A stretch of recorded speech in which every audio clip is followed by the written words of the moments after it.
Colombia's natural landscape is as spectacular as it gets, with towering mountains, windswept deserts, unspoiled jungle coasts. Colombia's cities pulse with a non-stop intensity that merits exploration in addition to the country's natural beauty. The largest cities of the nation are always in motion, set to the soundtrack of salsa, reggaeton, and vallenato music. Colombia has an energy that is contagious. Cities, mountains, beaches, dance, music, and hospitable people all call you to participate in the fun.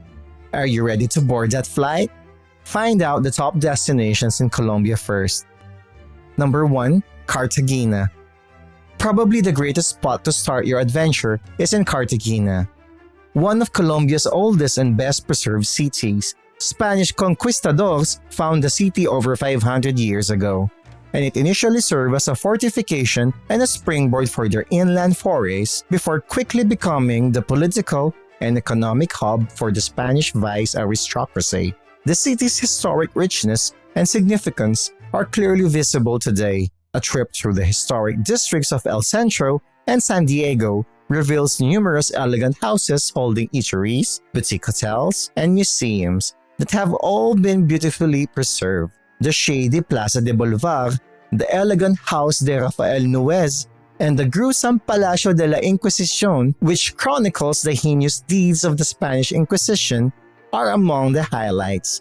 The Castillo de San Felipe de Barajas, a sizable stronghold erected to defend the city and harbor, is a must-see immediately east of the center across the lagoon. We advise visiting early in the morning or at dusk for the most laid-back experience, because visiting during the daytime sun may be fairly tiring and there is a shortage of shade. Number 2. Minka. The mountain village of Minka, which offers the ideal escape from the bustle of coastal cities, is populated by a mixture of natives, city emigrants, and foreigners looking for a change of scenery. Minka is a rapidly developing tourist area that attracts travelers with its exceptional options for bird viewing, organic coffee, and chocolate. Your activities should include a climb to a waterfall, bird watching, and a plantation visit to learn about the great local coffee and cocoa. The small village is a terrific site to schedule these activities. Everything you choose to do will be organized by the helpful staff of Jungle Joe, who also have English-speaking guides. Reserva Natural y Tierra Adentro, with its breathtaking views of the valley and local bird life, including hummingbirds, parrots, and even peacocks, is the ideal place to stay if you want to unwind. Number 3. Tairona National Park. The magnificent Park Nacional Natural Tairona is located not far east of Santa Marta.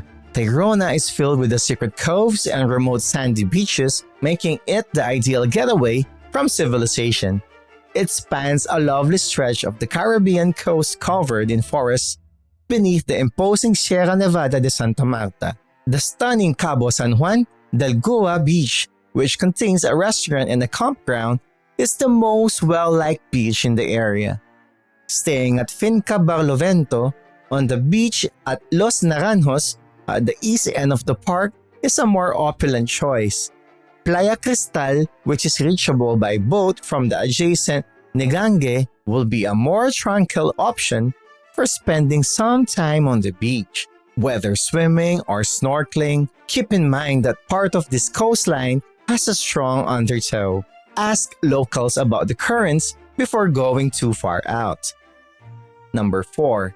Ciudad Perdida. The 4-day journey to and from the legendary Ciudad Perdida is one of South America's great adventures, and for many travelers, the high point of their trip. The lost city, also known as Tairona, was rediscovered in 1970s and has since been accessible only on foot and to a small number of people in order to conserve the place. Up to 4,000 individuals are believed to have lived in this city between the 11th and the 14th centuries. All tour operators are licensed by the government and provide tourists with all essential supplies such as food, water, and camping gear.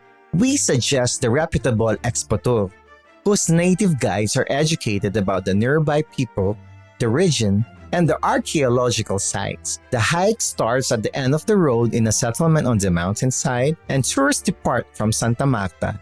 It is recommended to travel during the dry season, which lasts from mid-December through April. Even though the hike can be completed in any month of the year, save for September when the site is closed for repair. Bring effective mosquito repellent. The local Nopiquex brand is highly recommended. Number 5. Guajira Peninsula. La Guajira, at the northernmost point of the continent, has long stood out from the surrounding area. The indigenous Wayuu people there still have a distinct sense of self despite the Spanish never having successfully vanquished them. The Caribbean Sea that surrounds them is framed by wild sand dunes on their land, creating a magnificent contrast. This region of Colombia is stunning and begs to be explored. Rio Hacha, the city's entrance to the peninsula, is the starting point of every journey to La Guajira.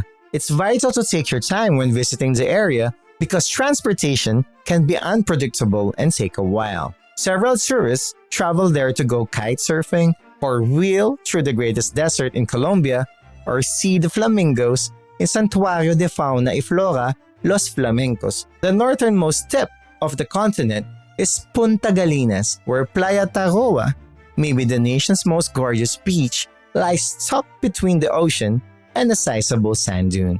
It's crucial to explore La Guajira ethically because tourism is still developing here, and locals have few employment options. By participating in a 4-day tour with Makuira Tours, you can directly assist the Wayuu people. The guides at Makuira Tours, which is operated by indigenous people, are extremely knowledgeable about the area and will offer you a fascinating look at what it is like to live in one of Colombia's harshest regions. Number 6. San Gil.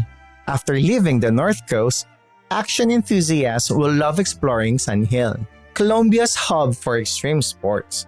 There are plenty of activities available, including whitewater rafting, abseiling, kayaking, horseback riding, and mountain biking. Whatever adventure you have in mind can be organized by the welcoming staff of Macondo Hostel, which also has knowledgeable, amiable guides who have participated in all the activities. San Gil is a fantastic location for some well-deserved rest.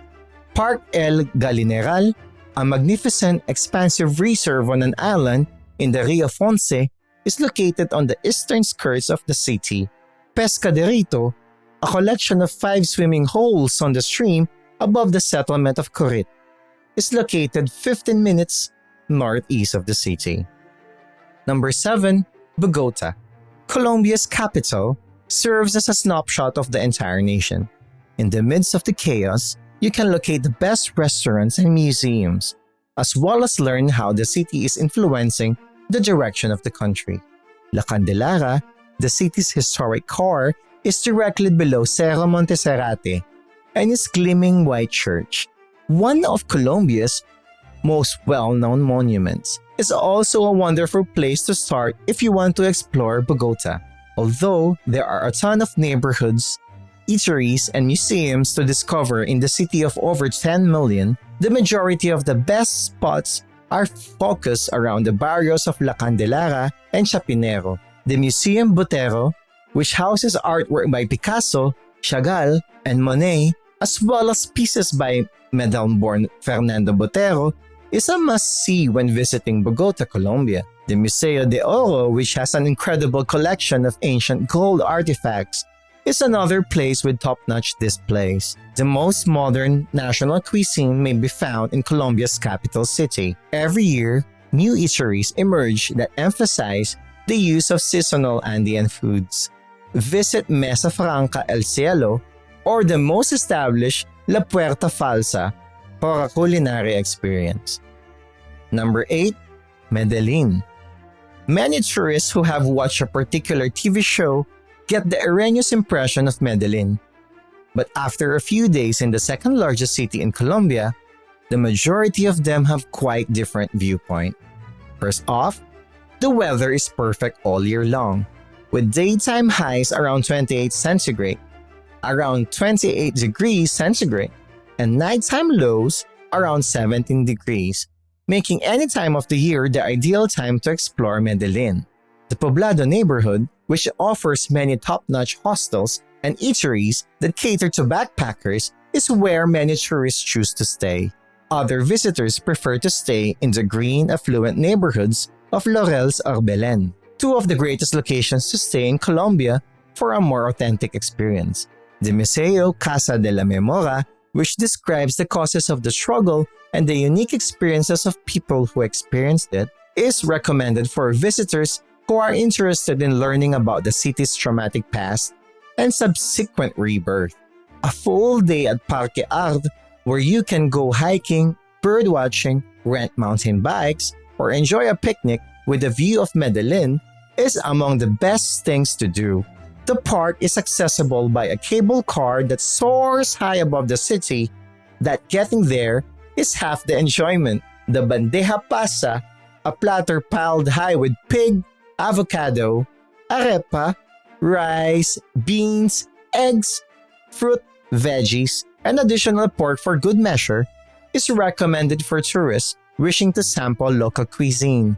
The meal is prepared well at Palo Santo in Laureles. Number 9. Eje Cafetero. Your morning cup of coffee can originate in the region between three cities of Pereira, Armenia, and Manizales, which is located south of Medellin. The Nevado del Ruiz, which is covered in snow and is part of what makes the area so fruitful, is where the Eje Cafetero is located. This is one of the nicest spots in Colombia because of the picturesque surroundings and friendly locals. The quaint village of Salento, which is close to the breathtaking Valle del Cocora with its cloud forests and recognizable wax palm trees, is the ideal place for travelers to stay. A visit to the region is undoubtedly incomplete without visiting a local coffee finca, so we suggest either staying in the night at Hacienda Venecia, a former coffee farm turned into a stunning guest house, or taking a tour of Café Don Manolo outside of Pereira with the owner himself. Try Colombia's national sport Tejo while you're in Salento, in which players throw stone discs at tiny gunpowder packs. It is a terrific way to participate in local entertainment and goes well with the local beer. Number 10. Colombia's best preserved colonial villages. Beautiful colonial-era villages can be found all across Colombia's map. These places should be on everyone's list of things to visit in Colombia because they are essentially living museums. The best examples of this are Barichara near San Gil, Villa de Leyva north of Bogota, and Jardín or Santa Fe de Antigua outside of Medellin, which are all within one's range for much of the country. Each has a central plaza, a grand church, cobblestone streets, and gorgeous mountains, waterfalls, and forests surrounding it, giving it a seductive allure. There is a reason why Colombia is one of South America's true bucket list destinations. It is set to the upbeat beats of salsa and merengue, studded with 3 great chains of Andean peaks, fragrant with mountain coffees, and dressed in everything from foggy rainforests to rolling pampas. Which of these places made you want to visit Colombia? Also, check out this other video if you want to visit Colombia. Don't forget to like and subscribe for more of our top 10 prime picks.